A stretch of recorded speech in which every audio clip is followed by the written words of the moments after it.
Oke, selamat pagi, selamat siang, selamat sore, dan selamat malam. Jadi di sini aku bakal eh, menerangkan sedikit ya. Kita bakal belajar bareng tentang energi dan perubahan. Di sini aku pakai PPT dari Pak Rukman. Jadi nanti kalau ada yang punya, sewi banget buat diulang ya. Dan kalau ada yang nggak jelas, silahkan bisa tanya ke PJ-PJ akademik yang ada di grup. Oke, kita bakal belajar tentang termokimia. Itu suatu ilmu ya yang bakal dipelajari khususnya di kimia dasar 1A, yaitu tentang pelepasan atau penyerapan energi dalam reaksi kimia. Nah, energi yang biasanya dipelajari dalam termokimia itu adalah energi kalor atau energi panas. Oke, di sini ada energi. Kalau kalian masih ingat, di sini ada jadi energi itu sifatnya kekal dan nggak bakal bisa dimusnahin atau nggak bakal bisa diciptakan. Bisanya cuma berganti atau berubah bentuk aja. Di sini kita pertama ada kinetik energi, terus naik naik naik naik naik dari energi kinetik ini kita bakal mengayuh sepeda ke atas dan makin lama makin berat, makin energi kinetiknya makin berkurang dan sampai di atas ini kita bakal sejenak berhenti ya di titik tertinggi karena energi kinetiknya habis dan yang kita punya cuma potensial energi. Ketika kita bergerak kembali, kita akan memiliki perubahan energi dari potensial ke energi kinetik kembali. Ini udah kalian pelajari ya di tingkat-tingkat sebelumnya. Oke, udah yang seperti yang udah tadi aku bilangin ya kalau di termokimia ini bergantung banget atau berkaitan banget tentang hukum kekekalan energi. Jadi yang udah dijelasin juga, aku review sedikit kalau energi total itu sama dengan energi potensial plus energi kinetik.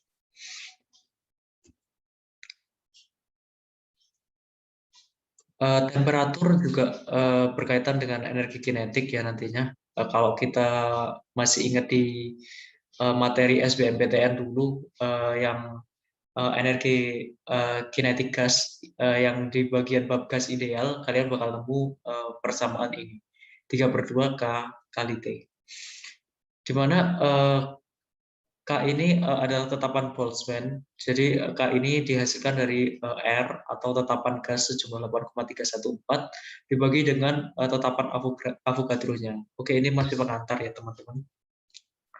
Nah, oke, buat kalor sendiri itu apa? Kalor itu jumlah total energi yang ditransfer dari satu zat ke zat yang lain. Biasanya kalor ini ketika dua benda disatukan gitu ya teman-teman, yang memiliki energi yang tinggi itu akan mentransfer kalor ke benda yang memiliki suhu yang lebih rendah. Dan akhirnya ketika terbentuk kesetimbangan antara dua benda tersebut. Kemudian energi dalam, di sini kita bakal belajar tentang jumlah semua energi dari partikel. Jadi dalam suatu benda itu mereka punya energi dalam buat buat membentuk suatu sistem dan melakukan aktivitas partikel lainnya, buat aktivitas sistem lainnya masuk. Oke, buat kalor dan kapasitas kalor itu dapat diukur secara langsung, tetapi perubahan kalor itu sebanding dengan perubahan suhunya. Nah, di sini maka dari itu dirumuskan kalau Q itu sama dengan C kali delta T.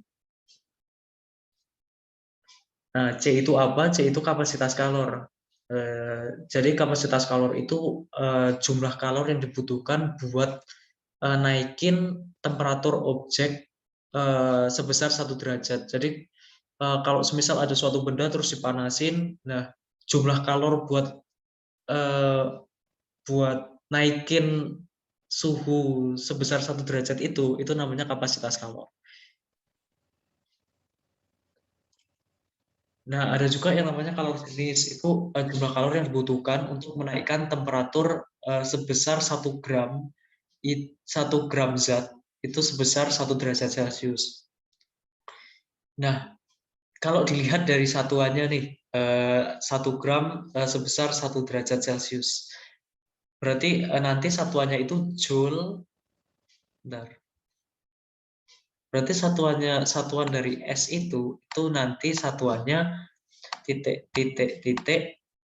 Ini satuan ya. Ini angkanya nanti ya. Joule gram derajat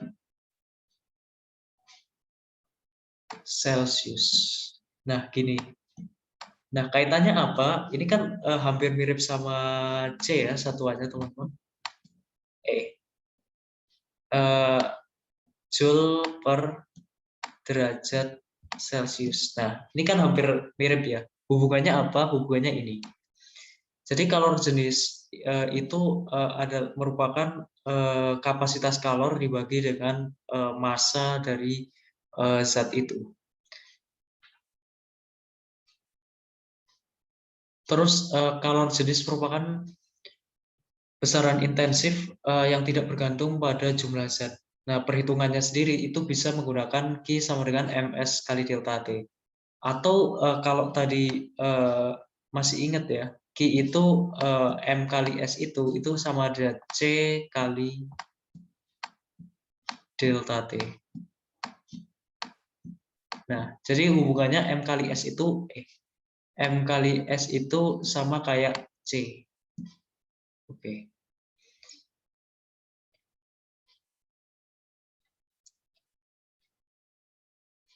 Oke, buat selanjutnya di sini ada konsep yang bakal kita pakai. Kalau kalor diterima itu tandanya positif. Jadi semisal kalor masuk dari lingkungan ke sistem itu nilainya positif. Kalau kalornya dilepas itu Q-nya atau kalornya itu bernilai negatif. Karena kalor dalam sistem itu berkurang. Nah, jadi kayak sistem tadi ya, sistem hukum kekalahan energi, kalau kalor yang hilang dari satu objek itu akan diterima oleh objek lain dalam besaran yang sama. Jadi jumlah yang dilepas itu sama aja jumlah yang diterima oleh objek lain.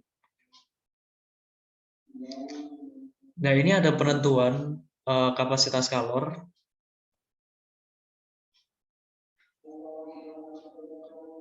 Jadi ini soal ini buat asal kalian tahu ya, ini soal buat TO kemarin. Jadi aku ambil dari sini, maka aku nggak bakal bahas. Terus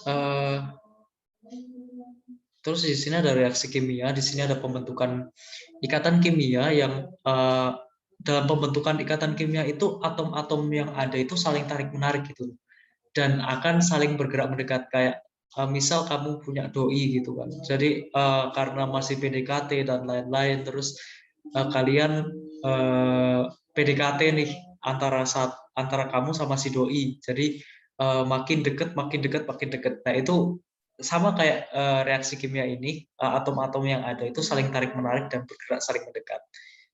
Nah, kalau saling mendekat itu berarti mereka itu menurunkan energi potensial dari sistem reaksi. Nah, energi potensial ini turun, dengan begitu atom-atom yang ada itu bisa saling berikatan.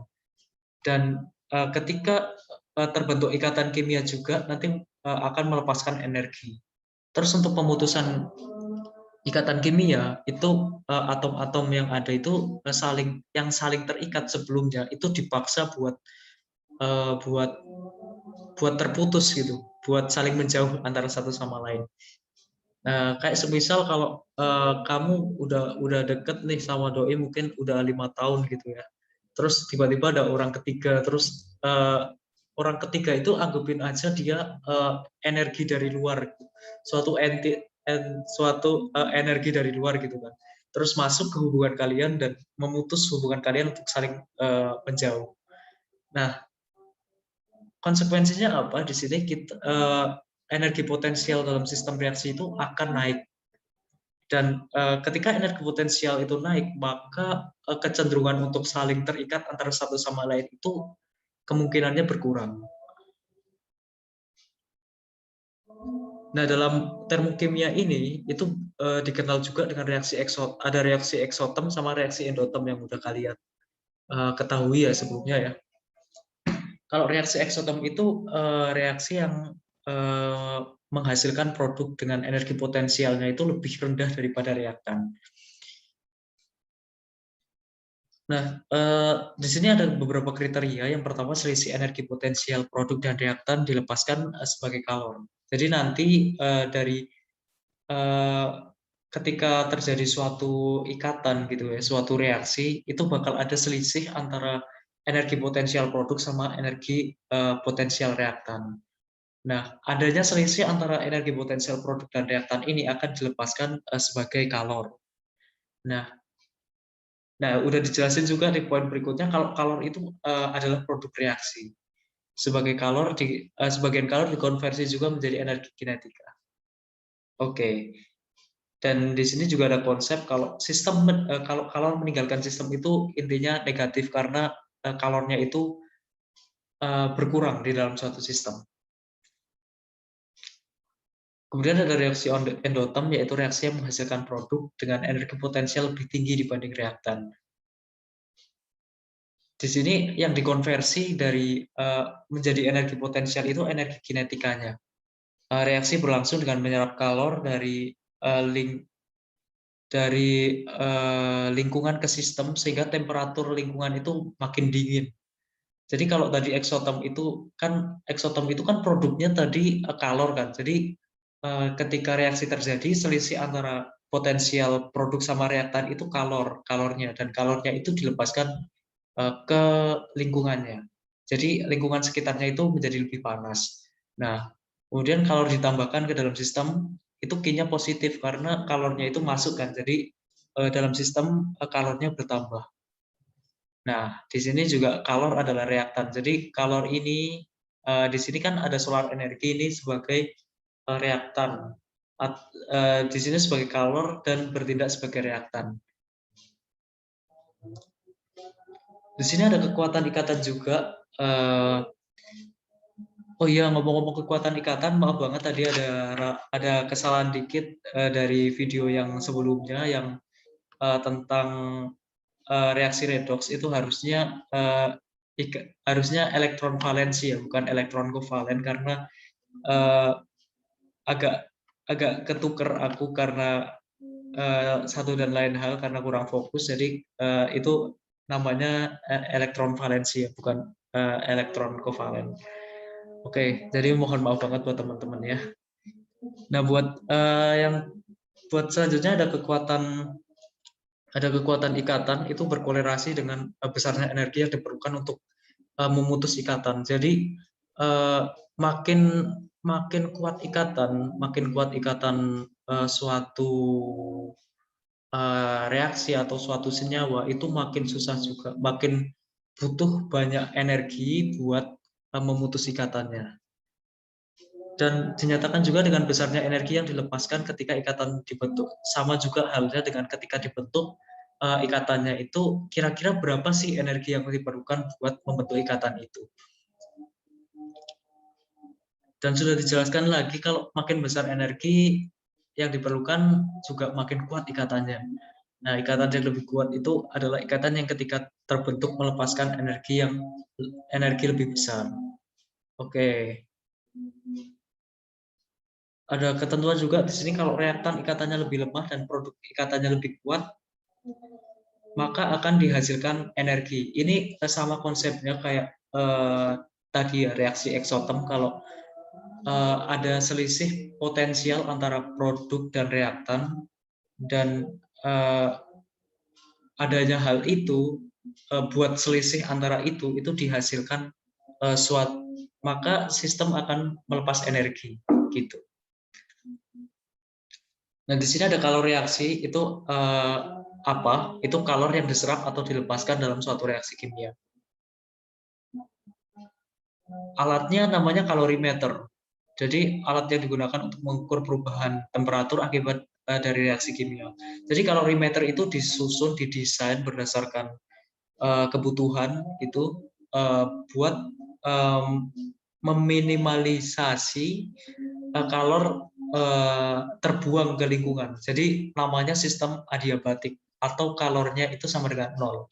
Jadi nantinya ideal kalorimeter yang ideal itu kalorimeter yang tidak melepaskan sistem keluar dari sistemnya atau ke lingkungan. Kapasitas kalorimeter telah diketahui. Nah, dengan kapasitas yang sudah diketahui, nantinya bakal bisa dicari tentang kalor reaksinya.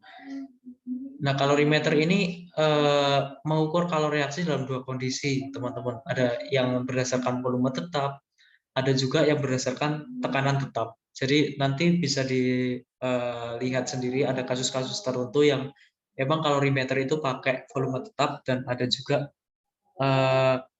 yang pakai tekanan tetap.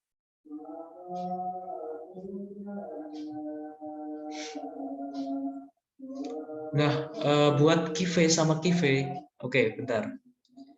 Kive itu kalor reaksi yang terukur kalor pada volume tetap. Jadi kalor reaksi yang terukur adalah kalor pada volume tetap. Itu dilambangkan dengan Kive. Itu pada volume tetap. Kalau pada tekanan tetap itu Kive. Oke, kita lanjut ke berikutnya. Untuk menguji perbedaan Kive dan Kipe dilaksanakan dalam suatu piston yang digunakan dalam ember berisi air. Nah, jadi kalau kalian nanti belajar, khususnya di kalorimeter bom, itu sistem kalorimeternya itu terdiri dari ember, air, dan piston. Gitu. Nah, ini buat reaksi dalam kalorimeter atau V tetapnya. Nah, kita masuk ke kerja ya. Ke kerja sendiri, di sini ada hasil kerja pada volume tetap.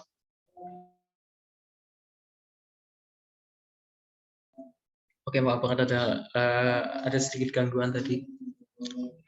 Hasil eksperimen pada kalorimeter volume tetap atau KIV itu sama dengan minus 39,8 kilojoule. Kita ini pengibaratan ya teman-teman.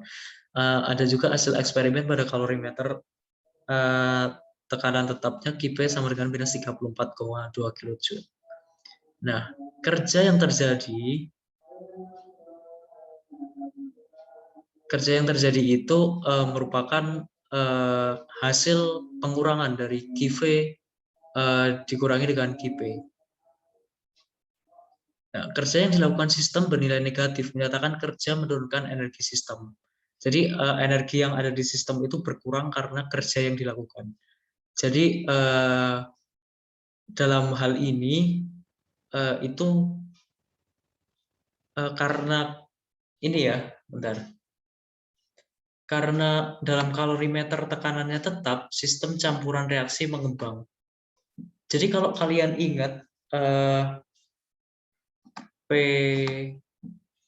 delta V sama dengan NRT. Nah, dapat dilihat di sini ya teman-teman, kalau P itu mesti berbanding terbalik dengan delta V.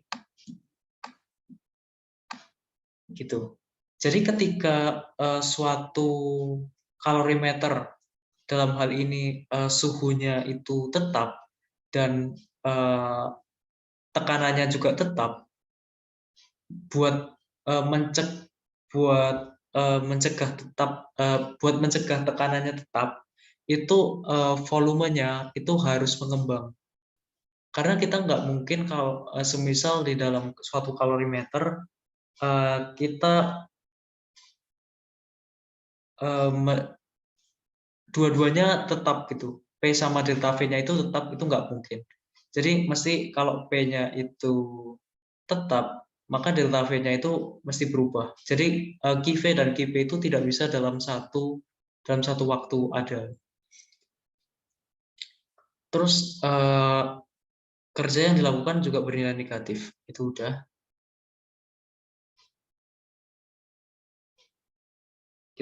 Kita ke slide berikutnya. Oke, annotate belum hilang.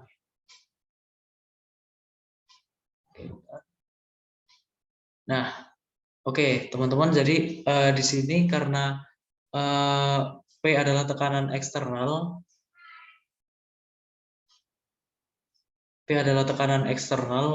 yang melawan kerja piston, maka ada dua kerja ekspansi sama kompresi. Kalau kompresi itu otomatis delta V-nya itu berkurang, dia makin menyusut. Kalau kompresi, kalau ekspansi dia mengembang.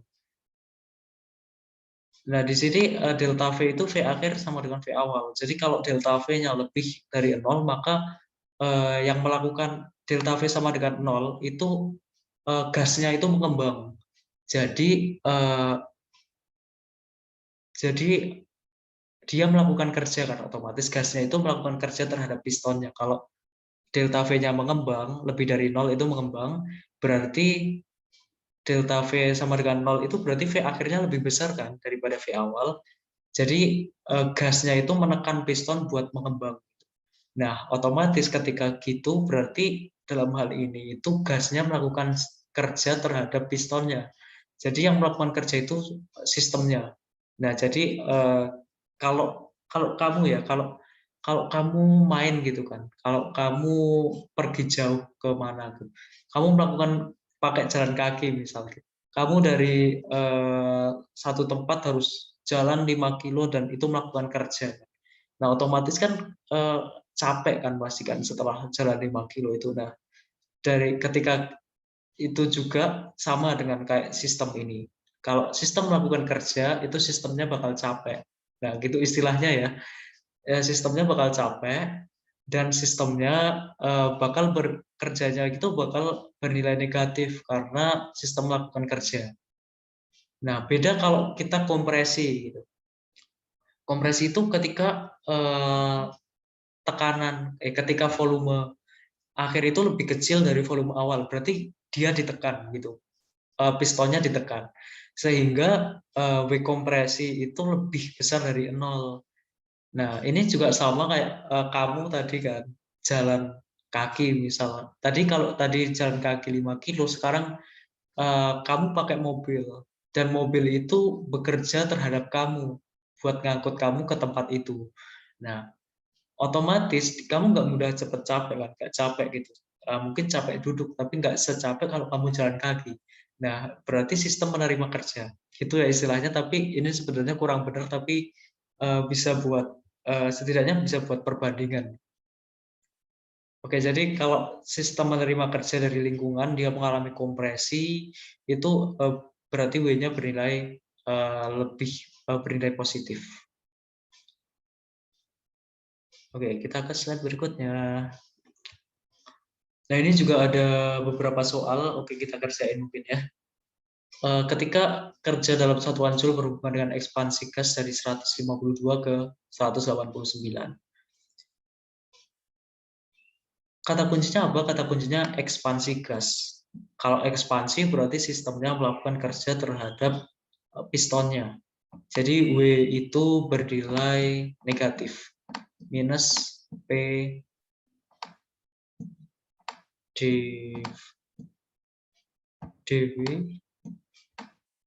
dW sama dengan minus P dV. Nah, atau juga kalau udah diintegralin, itu kalian bakal dapat W sama dengan P, P kali delta V. Nah, terus tadi kan ekspansi kan delta V-nya nilainya negatif ya. Nilainya negatif. Terus P-nya, oh bentar kurang minus. P-nya itu 17 ATM, berarti minus 17 dikalikan 189 minus 152. Ini nanti dicari sendiri ya berapa hasilnya. Ini aku contohin aja, mudah-mudahan nanti kalian bisa explore sendiri sebanyak mungkin. Oke. Oke, kita bakal belajar tentang hukum pertama termodinamika juga. Di sini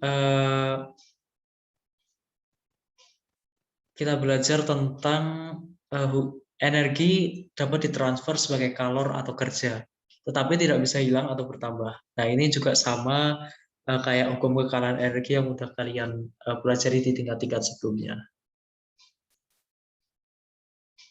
Nah, dalam sistem hukum pertama termodinamika ini, kita bakal mengenal tentang adanya sistem, lingkungan, batas, dan tipe sistem. Nah, sistem itu adalah bagian yang jadi pusat perhatiannya. Semisal ada air di sini, air garam. Ya, yang menjadi sistemnya itu airnya ini, yang menjadi objek pengamatan kita. Habis itu ada lingkungan. Lingkungan itu bagian di luar sistemnya. Itu ada wadah ini, terus juga ada lingkungan di sekitarnya yang bakal mempengaruhi sistemnya. Kan kita lingkungannya juga nggak seideal mungkin kan, Pak. Mungkin bakal ada beberapa kalor yang masuk atau beberapa kalor yang keluar. Nah, kemudian ada batas atau pemisah antara sistem dan lingkungan. Habis itu ada tipe sistem. Tipe sistemnya di sini ada sistem terbuka, tertutup, sama tersekat. Bedanya apa? Kalau sistem terbuka itu dia bisa transfer massa sama energi, jadi dia bebas banget buat keluar. Kalau sistem tertutup itu nggak bisa transfer massa, tapi masih bisa transfer energi. Jadi semisal di sini kan ini anggap aja ini botol kaca ya. Kalau kalian minum air hangat atau air panas gitu, wadahnya itu jadi hangat kan, dan tangan kalian ikut hangat.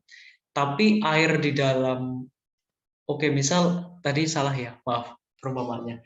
Nah, misal kalian minum air hangat gitu kan, pakai gelas dan gelasnya ditutup pakai penutup. Nah, tetapi gelas kacanya yang kalian pegang itu, kalian merasa hangat di tangan kalian. Nah, itu mengindikasikan kalau ada namanya transfer energi. Nah, transfer energi. Tapi air yang ada di dalam botol kaca tadi itu nggak bakal keluar, nggak bakal berkurang, gitu. Jadi itu namanya transfer energi atau sistem tertutup. Kemudian ada sistem tersekat, itu nggak memungkinkan adanya transfer massa sama transfer energi. Nanti kalian bakal lihat di calorimeter bomb, itu sistemnya dia mengisolasi benar-benar, meminimalisasi kalor yang keluar. Walaupun juga kita nggak menampik kalau semisal ada kalor yang butuh beberapa koreksi dalam perhitungannya. Karena mungkin ada beberapa pembentukan zat sampingan gitu di luar reaksi yang terjadi di dalam kalorimeter bomb dan lain-lain.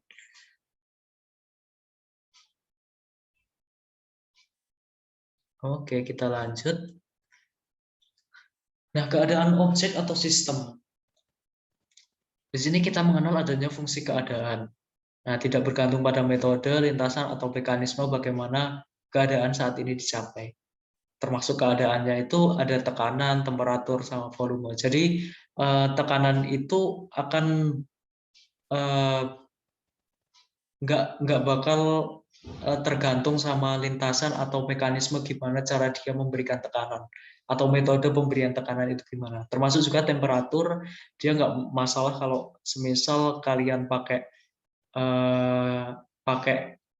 es batu atau pakai apapun itu, semisal temperaturnya segitu ya tetap segitu. Terus volumenya juga bakal mengikuti gitu. Terus delta E itu adalah fungsi keadaan. Nah, kenapa? Karena delta E ini itu hanya bergantung pada keadaan awal dan keadaan akhir. Jadi ingat, delta E ini hanya bergantung pada keadaan awal dan keadaan akhir. Keadaan akhir. Kalau kalian ingat sistem apa ya? Yang gambar termodinamika gitu ya, yang ada isotermik, terus ada isobarik dan lain-lain. Itu misal gambarnya kayak gini. Ini gambarnya isotermik ya. Ini gambarnya isobarik, ini gambarnya isokorik. Jadi isotermik, isobarik, isokorik. Nah, sistem ini itu sistem yang tertutup. Jadi keadaan awalnya di sini juga, keadaan akhirnya juga di sini. Maksudnya diagramnya tertutup. Gitu. Jadi delta E yang ada di sini itu bernilai 0 pada sistem ini. Karena fungsi keadaan kan, jadi bergantung pada keadaan awal, keadaan awalnya di titik ini, keadaan akhirnya juga di titik ini. Jadi delta E-nya itu sama dengan 0 karena dia ada di satu tempat. Jadi kayak perpindahan gitu kalau di fisika. Oke.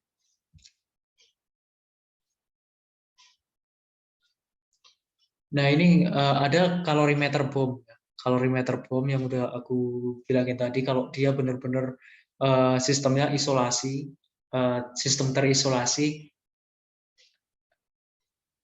sehingga tidak memungkinkan adanya perubahan volume. Jadi dia isovolume atau isokorik. Bentar. Jadi penyebabnya, jadi dampaknya apa? Di sini delta V-nya itu sama dengan 0. Nah, ketika delta V sama dengan 0, kita udah mengetahui kalau delta E sama dengan Q plus W, jadi delta E-nya itu sama dengan QV. QV itu jumlah kalor yang terukur pada tekanan tetap. Pada volume tetap maksudku.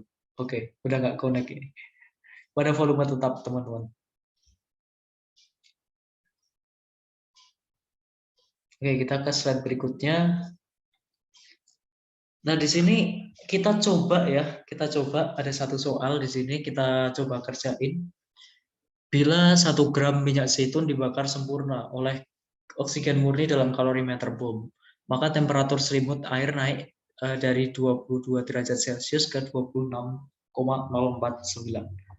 Tentukan jumlah kalori yang terkandung dalam tiap gram minyak zaitun bila diketahui kapasitas kalorimeter adalah 9,032 kilojoule per derajat Celcius.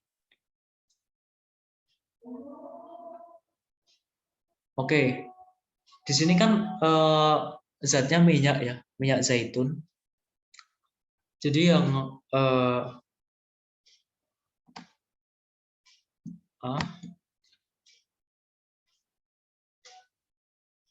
berarti ini dia delta dia Ki zaitun, Kz ya. Kz itu sama dengan Ki kalorimeter.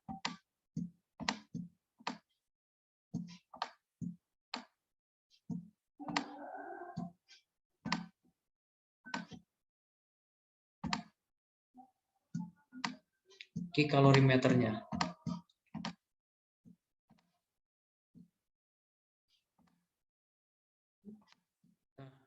Jadi di sini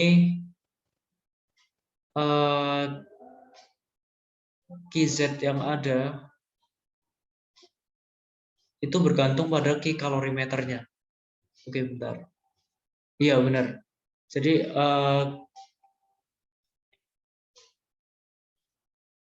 Ki yang ada itu Ki pembakaran ini itu bakal sama dengan Ki kalorimeternya. Nah, Ki kalorimeternya itu diketahui kalau 9 nanti dicari aja ya, C kali delta T. Nah, delta T-nya mana? Ini T awal, T akhir 26,049, ini T awalnya. Jadi nanti delta T-nya itu 0, jadi delta T-nya itu 4,049. Itu buat delta T-nya. Nah, buat yang B-nya, ketika kalian udah tahu Kizaitun di sini, eh, ini tadi Kizaitun ini ya, apa yang memberikan kalor ya, yang memberikan kalor ke sistem. Kalau kalorimeter itu yang menerima kalor. Jadi dia penerima kalor kalorimeter. Kalau semisal air diperhitungkan di sini, ada masanya, ada masa air, maka dia bisa diikutin di sini, plus airnya. Soalnya dia juga menerima kalor di situ. Oke, buat B, eh, dihitung dulu molnya. Molnya berapa? 1 gram, kita cari molnya dulu ya. Mol sama dengan gramnya 1 gram per mr. MR-nya dimasukin 88,4 gram per mol. Nah, habis ketemu molnya, ini kan disuruh delta E untuk pembakaran 1 mol gliserol trioleat. Nah, kalau tadi masih ingat ya, kalau masih ingat eh, delta E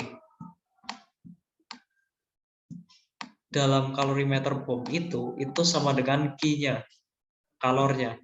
Karena delta V-nya itu sama dengan 0, kerjanya itu sama dengan 0. Jadi delta E itu sama dengan Q-nya. Nah, Q-nya tadi diketahui dari sini, C kali delta T. Nah, buat per 1 mol gliserilnya itu tinggal QZ delta E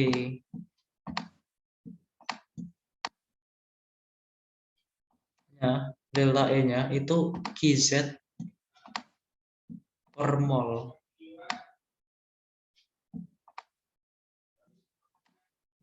Nah, oke. Jadi delta E-nya itu sama dengan QZ per molnya. Nanti bisa teman-teman cari sendiri ya di rumah gitu, di cari-cari sendiri, diekspor lagi yang lain. Oke, kita ke slide berikutnya. Nah, di sini juga ada soal nomor 5, kalian bisa kerjain sendiri ya di rumah. Oke, entalpi. Entalpi itu besaran termodinamika yang berhubungan dengan kalor dan tekanan tetap. Jadi kalau kita cari entalpi itu sama dengan E plus PV.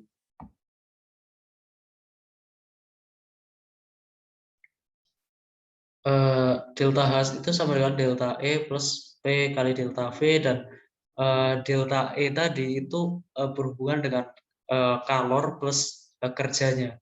Jadi gitu. Jadi delta H itu bisa ditulis juga dengan karena P kali delta V itu W atau kerja, itu juga bisa ditulis dengan delta H itu tetap sama dengan P. Jadi delta H itu adalah kalor pada tekanan tetap. Oke. Di sini sebenarnya udah diajarin di tingkat-tingkat sebelumnya, dan kalian ini juga review-review sedikit aja ya. Mungkin bisa banget dibuka buat buku-buku yang udah ditulis ya di tingkat-tingkat sebelumnya. Oke, ini buat mengukur kalor pada tekanan tetap. Jadi kalau kalor ketika suatu sistem dikenai dengan tekanan yang tetap, itu kita menghitung Qp, kalor pada tekanan tetap, itu sama dengan C kali delta T-nya. C kali delta T-nya. Jadi gitu aja. Nanti C ini apa? Ini nanti uh, kalau di fisika itu ada namanya CP. Jadi kalor kapasitas kalor pada tekanan tetap. Nah, nanti dikalikan delta T. Nanti disesuaikan aja sama yang diketahui di soal.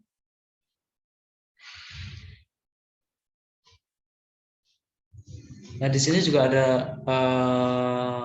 latihan-latihan dikit ya di PPT-nya Pak Rukman. Silakan bisa dicoba-coba sendiri.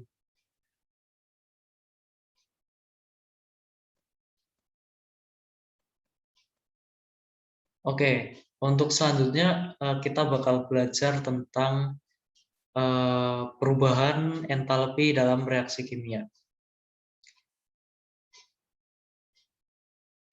Tapi kita perlu tahu dulu nih, teman-teman, buat keadaan standar dalam termokimia itu kayak apa gitu.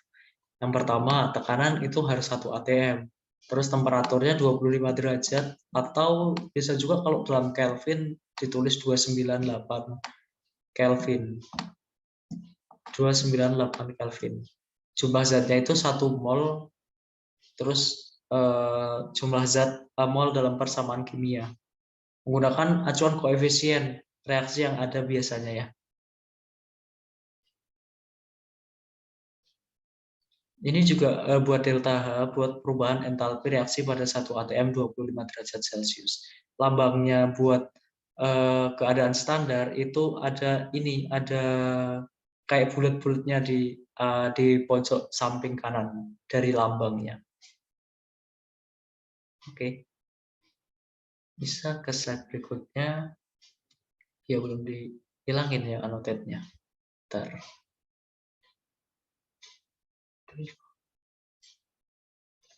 Oke, di sini ada reaksi 1 mol N2 dengan 3 mol H2, menghasilkan 2 mol NH3 dan melepas kalor sebesar 92,38 pada 25 derajat Celcius dan 1 atm. Ini keadaan standar ya. Nah, karena komposisi mol sama dengan koefisien yang paling standar, nah ini sudah standar kan, ini 1, 3, 2, nggak bisa disederhanain lagi jadi sepertiga atau berapa gitu kan, nggak bisa, ini sudah standar buat bilangan bulatnya. Terus karena komposisi mol sama dengan koefisien paling sederhana dan kondisi reaksi pada 25 derajat Celcius, berarti keadaan standar 1 atm juga. Kalor yang dihasilkan entalpi tersebut adalah minus 92,38. Jadi untuk 1 mol N2 buat jadi 2 mol NH3 itu diperlukan delta H standar atau delta H pembentukan NH, enggak, delta H dari N2 ke 2NH3 itu hasilnya dibutuhkan entalpi sebesar minus 92,38 kilojoule. Gitu. Ini konsep buat belajar ya. Oke, kita ke slide berikutnya.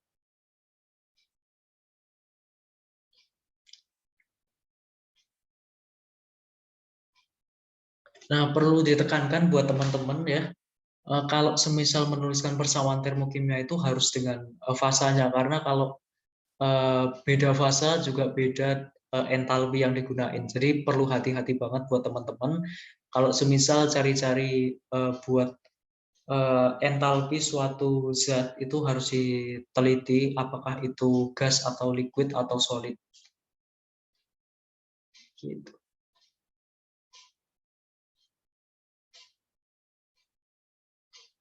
Oke, buat berikutnya penulisan persamaan termokimia harus dilengkapi dengan fasa karena perbedaan keadaan zat dapat memberikan perubahan entalpi yang berbeda. Nah, ini udah aku jelasin tadi juga. Nah, ini ada beberapa contoh. Ini ada perbedaannya. Perbedaannya dalam reaksi ini itu hanya terletak pada fasanya ini. Fasa liquid sama fasa gas. Jadi bisa dilihat kalau perbedaan fasa ini juga mengakibatkan perbedaan entalpinya juga. Yang satu yang liquid itu minus 890, kalau yang kedua itu minus 802. Oke.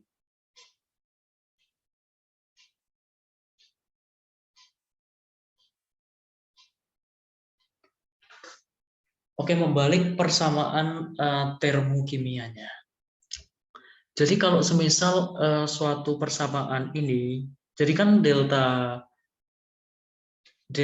H itu delta H, misal ini delta H pembakaran kan, berarti delta HC.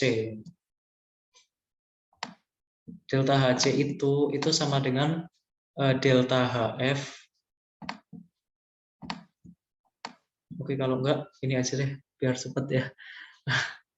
Delta H ini, delta H minus 802 kilojoule ini itu sama dengan delta H pembentukan produk dikurangi delta H pembentukan reaktan.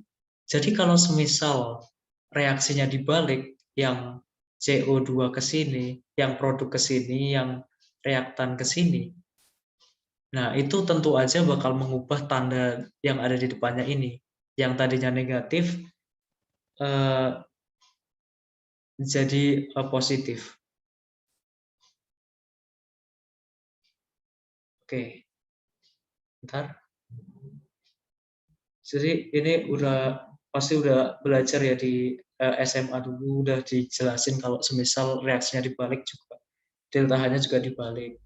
Jadi negatif jadi positif, dan semisal kalau ini dikalikan 2 gitu di depan, terus ini jadi 4 dikaliin 2 semua, delta H-nya juga ikut dikaliin 2. Nah, ini juga ada contoh perhitungan entalpi di sini.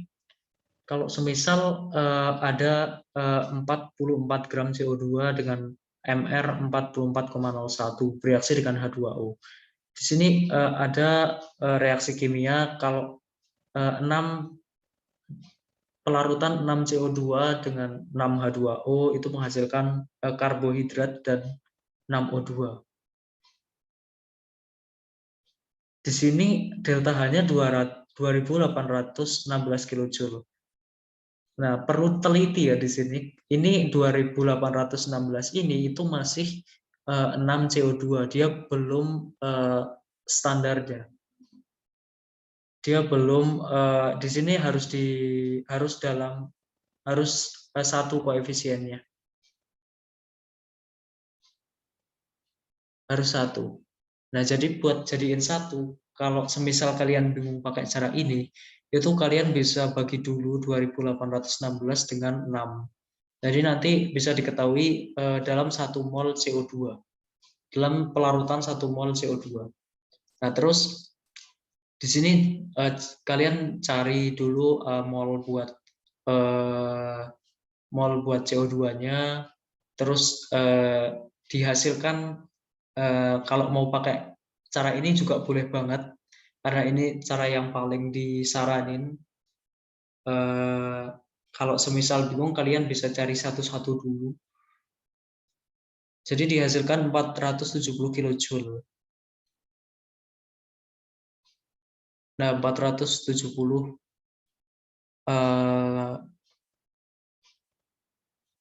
jadi bisa dihasilkan 470 kilojoule. Bentar, ini apa?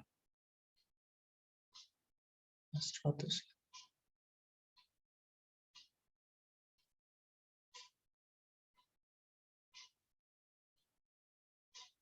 Nah,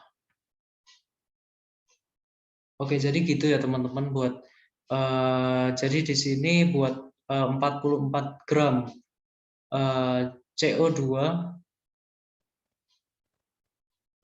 itu menghasilkan 470 kilojoule. Nah, habis itu tadi kan dihasilkan ya, itu delta H-nya itu 2816 kilojoule, itu dibagi 6. Tadi udah ketemu delta H buat satu pelarutan 1 mol karbon dioksidanya.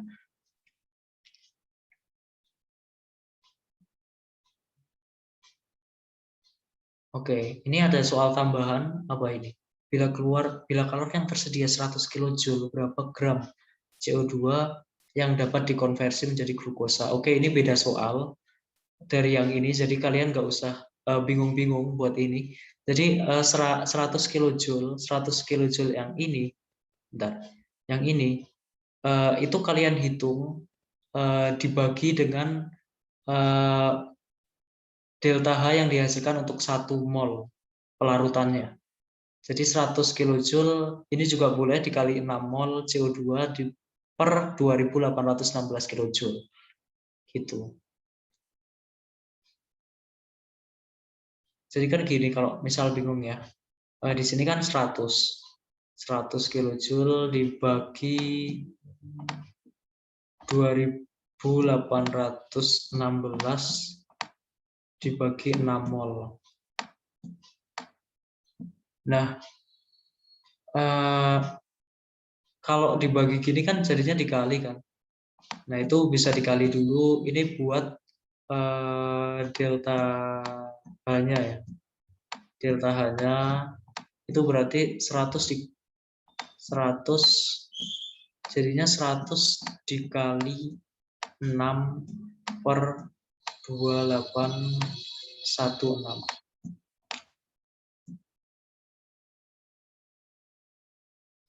Oh, maaf. Ini bukan delta H. Ini molnya. Bentar.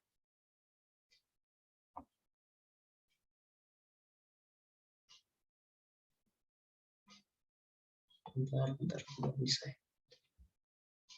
Oke, ini molnya. Jadi buat nyari mol itu kayak gitu. Jadi mol yang buat 100 kilojoule itu dibagi dengan mol buat pelarutan 1 mol CO2. Itu nanti dihasilkan molnya, terus ketika udah dapat molnya itu dikalikan dengan MR-nya. Nanti dapat masanya. Gitu. Oke. Aku rasa udah pada ngerti lah cara kayak gitu ya. Nanti kalau semisal ada pertanyaan, sabi banget buat tanya-tanya aja. Kalau nggak PC, kalau sungkan di grup juga PC boleh. Di sini juga bakal mengenal tentang hukum Hess. Hukum Hess itu intinya itu reaksi itu terjadi dari beberapa tahap. Jadi masing-masing tahap itu ada delta H-nya sendiri, dan buat mendapatkan hasil akhirnya itu perlu penambahan atau pengurangan atau perkalian atau pembagian antar pembagian delta H-nya dari masing-masing tahapnya. Nanti aku rasa ini juga kalian udah familiar gitu ya dengan hukum Hess ini. Jadi misal kita di sini kan reaksi satu tahapnya C plus O2 jadi CO2. Delta H sama dengan minus 393,5 kilojoule. Bentar.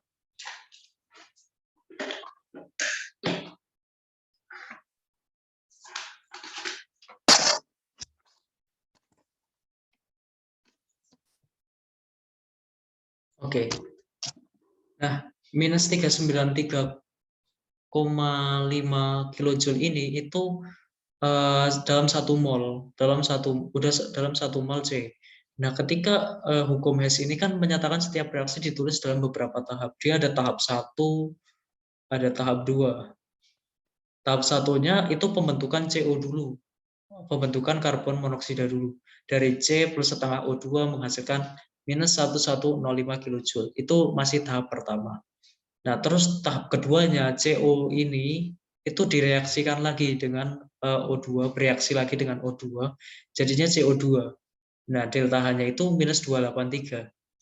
Nah, biar jadi C plus O2 kayak reaksi ini ya. Nah, itu perlu namanya disesuaikan dulu gitu. Dari tahap 1 sampai tahap 2 biar jadi reaksi kayak gini. Nah, caranya gimana? Ini udah sesuai ya bentuknya ya. Jadi ini nanti tinggal dicoret. Nah, CO sama CO-nya kan bisa dicoret gitu. Terus setengah O2-nya ini ditambahin jadi O2, C-nya ditambahin jadi C. Terus delta H-nya juga karena nggak berubah, jadi langsung ditambahin aja. Jadi hasilnya tetap minus 393,5 kilojoule.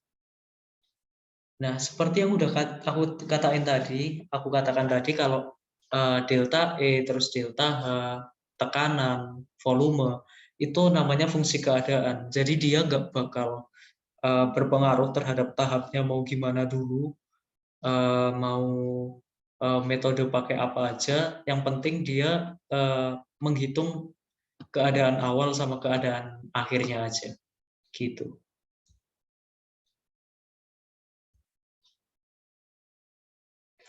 Oke, di sini juga ada diagramnya. Kalian juga Di sini kalau semisal dari sini sampai sini minus 393, maka di sini juga hasil penambahan sini sama sini itu harus bernilai minus 393,5 kilojoule. Oke.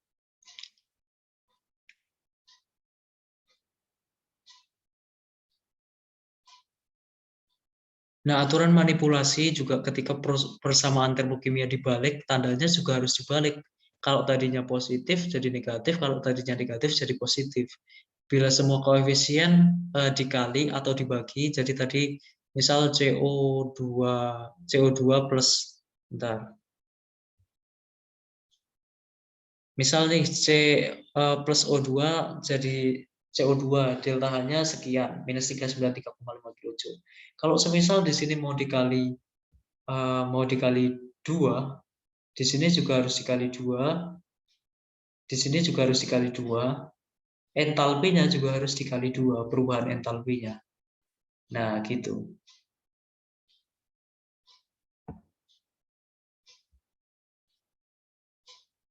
Oke. Tadi sampai mana ya? Bentar. Nah, terus spesi yang sama di dua sisi dapat dicoret bila fase spesinya sama. Nah, tadi aku juga lupa tekenin ya, kalau bisa dicoret itu ketika fase spesinya itu sama. Nggak bisa kalau CO2 dalam bentuk liquid dicoret sama CO2 dalam bentuk gas. Tapi biasanya CO2 nggak ada yang liquid. Oke. Nah, di sini juga kan tadi CO2-nya dalam bentuk gas, O2-nya juga dalam bentuk gas, itu bisa dicoret semua. Gitu. Oke, ini tinggal soal-soal, kalian bisa latihan sendiri kalau buat ekspor sendiri ya. Nah, ini ada entalpi pembentukan standar, itu kalor yang diserap atau dilepaskan ketika 1 mol zat terbentuk pada 1 atm dan 25 derajat dari unsur-unsurnya dalam keadaan standar. Nah, misal ini C2H5OH, dia kebentuk dari C, terus dari H, terus dari O. Jadi terbentuk dari unsur-unsur dalam keadaan standar. Misal Fe2O3, dia terbentuk dari unsur Fe dan O2. Jadi nggak bisa dalam bentuk O ya teman-teman, karena O2 ini stabilnya dalam bentuk O2. Oke, ini ada latihan-latihan dikit. Apa ini? Oh, ini buat delta HF dari data ya. Nah, satuan delta H standar reaksi adalah kilojoule karena koefisien dikali entalpi pembentukan standar. Nah, kalau kalian tadi ada yang ngerti ya tentang ngerti apa sih? Kalau tadi ingat ya di materi sebelumnya kan ada kilojoule per mol gitu. Nah, itu dalam buat pembentukan standar 1 mol spesimen. Nah, jadi buat beberapa mol itu tinggal dikali aja. Ada contoh perhitungannya. Nah, ini ada latihan-latihan, silahkan dikerjakan ya buat ekspor diri. Oke, segitu aja dari aku. Kalau ada pertanyaan silahkan banget, bisa japri atau mau di grup biar rame juga nggak apa-apa. Semangat terus buat ujiannya, semoga berhasil dan semangat.